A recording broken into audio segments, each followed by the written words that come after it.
I'm Teresa Coraggio, and this is Third Paradigm.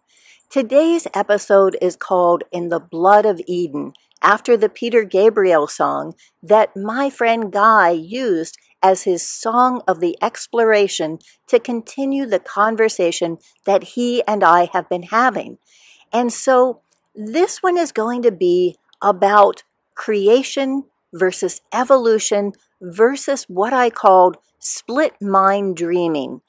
And I don't know about you, but I am feeling mired in just the things that are going so wrong and the rapidity with which they are being exploded.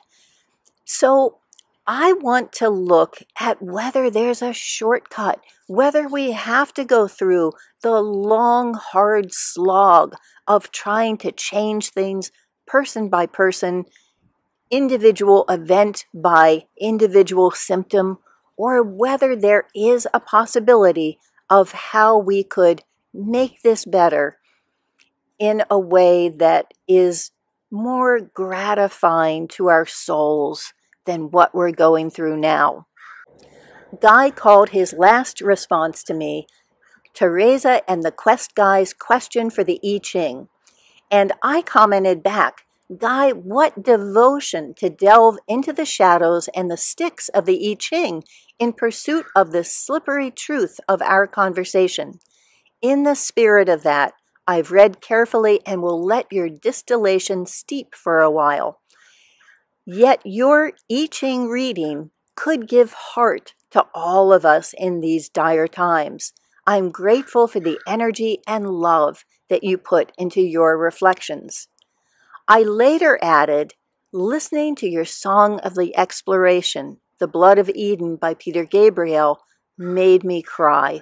It's so poignant and so perfect for this time, and fits exactly with your sage sensei, as he called the invisible narrator that he was communicating with. More to follow, not to refute, but to build. Yes, and. So in this episode, I'll be correlating my explorations with the Gabriel song.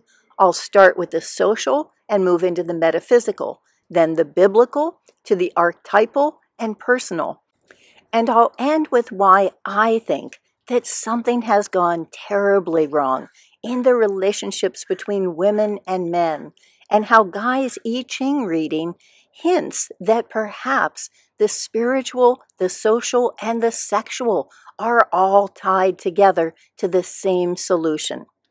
So I'll begin with the lyrics to In the Garden of Eden, and in the Substack I have linked the really nice live version that he had linked, which has a circular stage with a tree in the middle. It goes, I caught sight of my reflection. I caught it in the window. I saw the darkness in my heart. I saw the signs of my undoing. They had been there from the start, and the darkness still has work to do.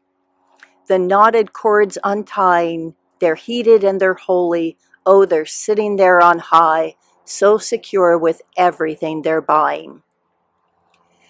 As our world, built and natural, psychological and physiological, social and spiritual, is ravaged, beaten, and raped, who are those sitting on high, so secure with everything they're buying?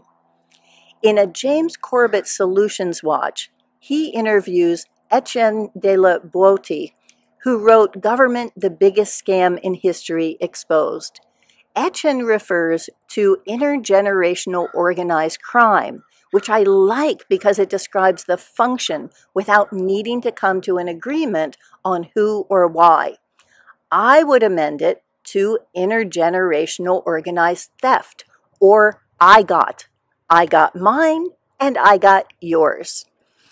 The time isn't ripe to fix things because most of the world is still reeling and reacting to the symptoms, which is exactly the way that the I got wanted.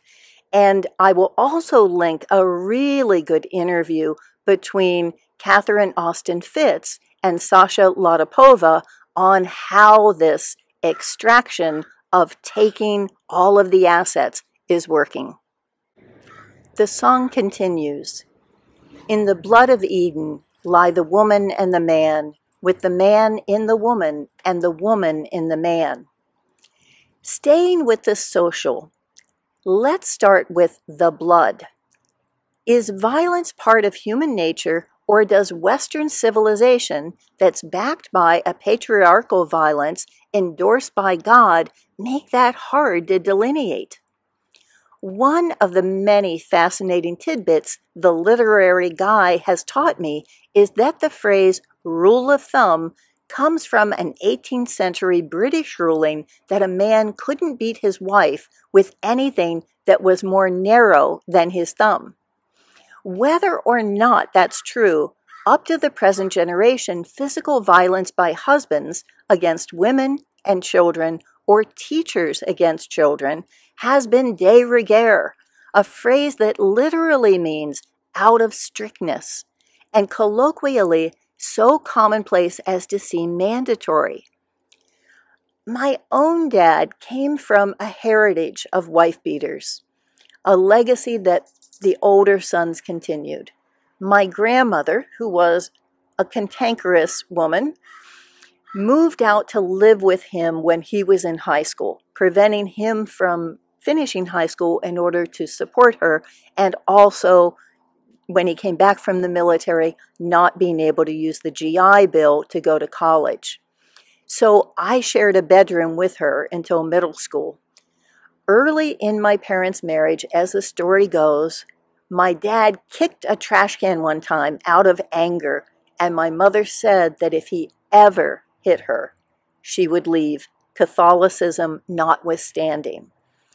So she sees that as having changed the trajectory of their marriage and making sure that that was not an option, and he never did. So I see him as having changed a habit, a pattern, an intergenerational legacy. But if I'm honest in my memories, he did hold anger until he exploded with it. And I skipped enough dinners to avoid the yelling that when I graduated, I was barely 100 pounds. So it's hard to reconcile the gentle, loving grandparent that he became with that memory, but I'm trying to be honest. The examples we have today of pedosadism and domestic violence, as appallingly common as I'm finding them, are notable because they're not the rule, but the exception. This is the legacy we've been given, the one that is ours to absolve and resolve, but only after we take away the power that enables it. Now let's look at the blood of Eden and the birth of slavery. On the website where I pulled the lyrics, there was a commenter who wrote, "I was thinking of Adam and Eve. I always wondered what they were like. What do you say to each other after a thing like that? I often wonder what went through Adam's mind when he realized what Eve had done. Did he even consider his options? Did he look at the creature before him in a different way? I mean, defying God isn't your average awkward moment around the coffee machine." So in Genesis, there are two distinct creation stories. In the first, God created man in his image. In the image of God, he created him. Male and female, he created them. And God saw all that he had made, and it was very good.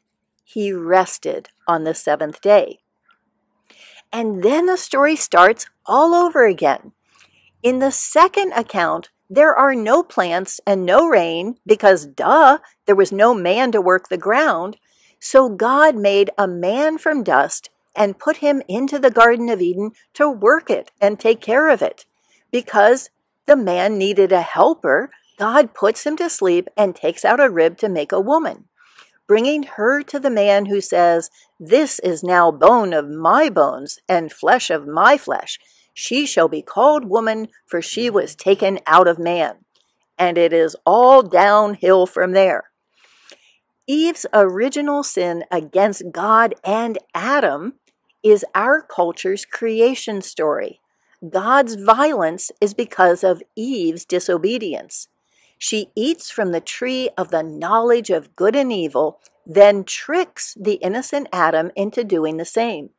From then on, nothing can be blamed on God, only woman. She's the source of all suffering, mother of destruction, and accomplice of Satan the serpent. God's curse to women, besides pain and childbirth, was, "Your desire will be for your husband, and he will rule over you." What kind of male fantasy is that? Adam is cursed for listening to his wife, a mistake no patriarch in the Bible ever repeats. Adam names his wife Eve, God makes them some clothes, and sends them on their way, saying, "The man now has become like one of us," whoever us is, knowing good and evil. He must not be allowed to reach out his hand and take also from the tree of life and eat, and live forever. As soon as judgment is introduced into the world, it brands woman evil and shifts the blame to her. Eve disappears to never be worthy of mention again, except for birthing Cain with the murderous glint in his eye, who slays Abel and then lies about it, according to this omniscient narrator. His name's resemblance to the Canaan who Noah cursed as a race of slaves is surely coincidence. So that's the creation story, and we all know the evolution story, where humanity hoisted itself into existence through monkey genes and survival of the fittest. Now let's look at the third paradigm of one split mind dreaming. This is the premise of A Course in Miracles, and the idea I'm still trying and failing to explain not just to Guy, but really to anyone. So my ideas start where the Course leaves off, so I'm not representing here anyone's ideas other than my own. And I'm not looking for believers, but acknowledgement that this is a valid third hypothesis that fits all the data points. In the comment that prompted Guy's recent article, I wrote, "I hit a ball to you and asked you to play. The ball was my question. What if we collectively are co-creators of reality with God? My ball had the spin on it that this world was therefore not reality." And Guy responded to that first part, but not that second sentence. The Course points out that when the Bible says Adam slept while God made woman, it never says he woke up. The division into good and evil, the self and the other on whom blame can be projected, starts as soon as Adam falls asleep. Before that, it's all good, even if Adam is God's gardener because he needs someone to work the soil. So, Guy, play with me here. Let's say that reality is infinite and eternal consciousness. Imagine God as the masculine left side of the brain and us as the female right side, co-creating everything that is. But that doesn't mean it's matter, because that would be stuck in finite space and time. It's ideas that expand infinitely, and in my version of heaven, are absolutely cool as hell, if that's not a contradiction in terms.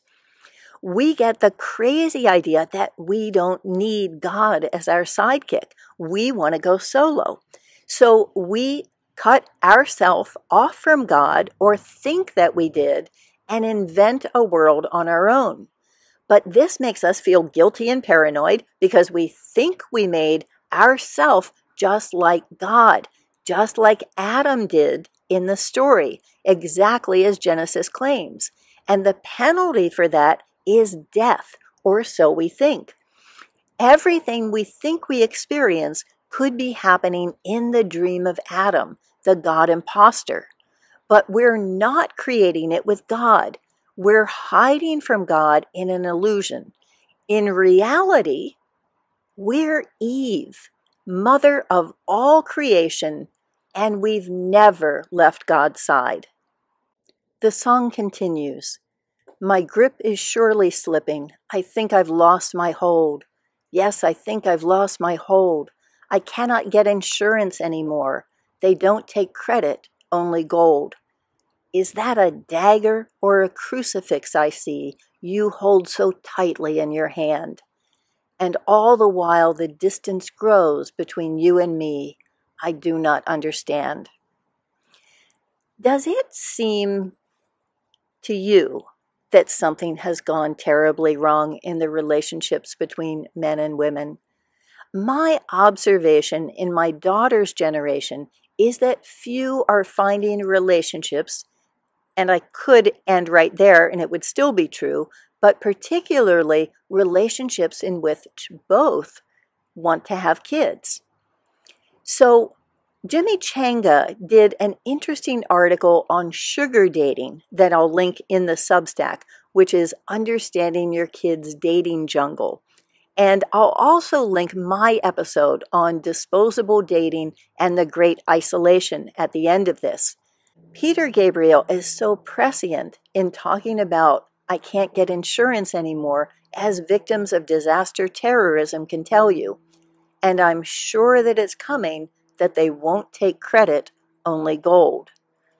Men, I think, have been emasculated, but not because women are in the business world, because it should have gone the other direction, so that the labor of men also served the family, providing stability, security, and skills that used to be commonplace. The chorus reads, in the blood of Eden, we've done everything we can. In the blood of Eden, so we end as we began, with the man in the woman and the woman in the man. It was all for the union. Oh, for the union of the woman and the man. Guy ends by asking the I Ching to comment on our dialogue. He wrote of its answer, Teresa and I are working towards a metaphysical hierosgamos. The male and the female, yin and yang, are in harmony and thus are bringing vitality and life to physical and non-physical existence. The configuration was 3 broken lines representing the receptive earth female that were over 3 straight lines representing the creative heaven male. And so I'll read the Baines-Wilhelm translation. The receptive, which moves downward, stands above the creative, which moves upward. Hence their influences meet and are in harmony, so that all living things bloom and prosper. This hexagram denotes a time in nature when heaven seems to be on earth. Heaven has placed itself beneath the earth, and so their powers unite in deep harmony. Then peace and blessing descend upon all living things. Here the small, weak, and evil elements are about to take their departure, while the great, strong, and good elements are moving up. This brings good fortune and success. To phrase the I Ching differently, the man has placed himself beneath the woman, supporting her, and so their powers unite in deep harmony. The man is not competing for who's on top, the empire thinking of hierarchy, but instead lifts up the woman who, in turn, gives life and abundance. Then peace and blessing descend upon all living things. There's another song from that same Secret World live concert that's called Shaking the Tree, and it has a chorus that is, it's your day, a woman's day. And I recognize that this has all been used by the oligarchs in order to keep us divided, but there is something critical there that I think we need to pay attention to. The song ends. The blood of Eden keeps running through me, running through my veins. The blood of Eden keeps rushing through me when I'm sure there's none that remains. The blood of Eden keeps running through me, I can feel it in my bones. That blood of Eden keeps rushing through me, taking back what it owns. I end the Substack version, which has the link in the description, with the original version of In the Blood of Eden, which features Sinead O'Connor as the strong-willed, fitting Eve. Rest in power, Sinead. And to follow up, here is the episode on disposable dating and the great isolation, and this is one of my brand new playlists on sex and relationships. Thank you for watching.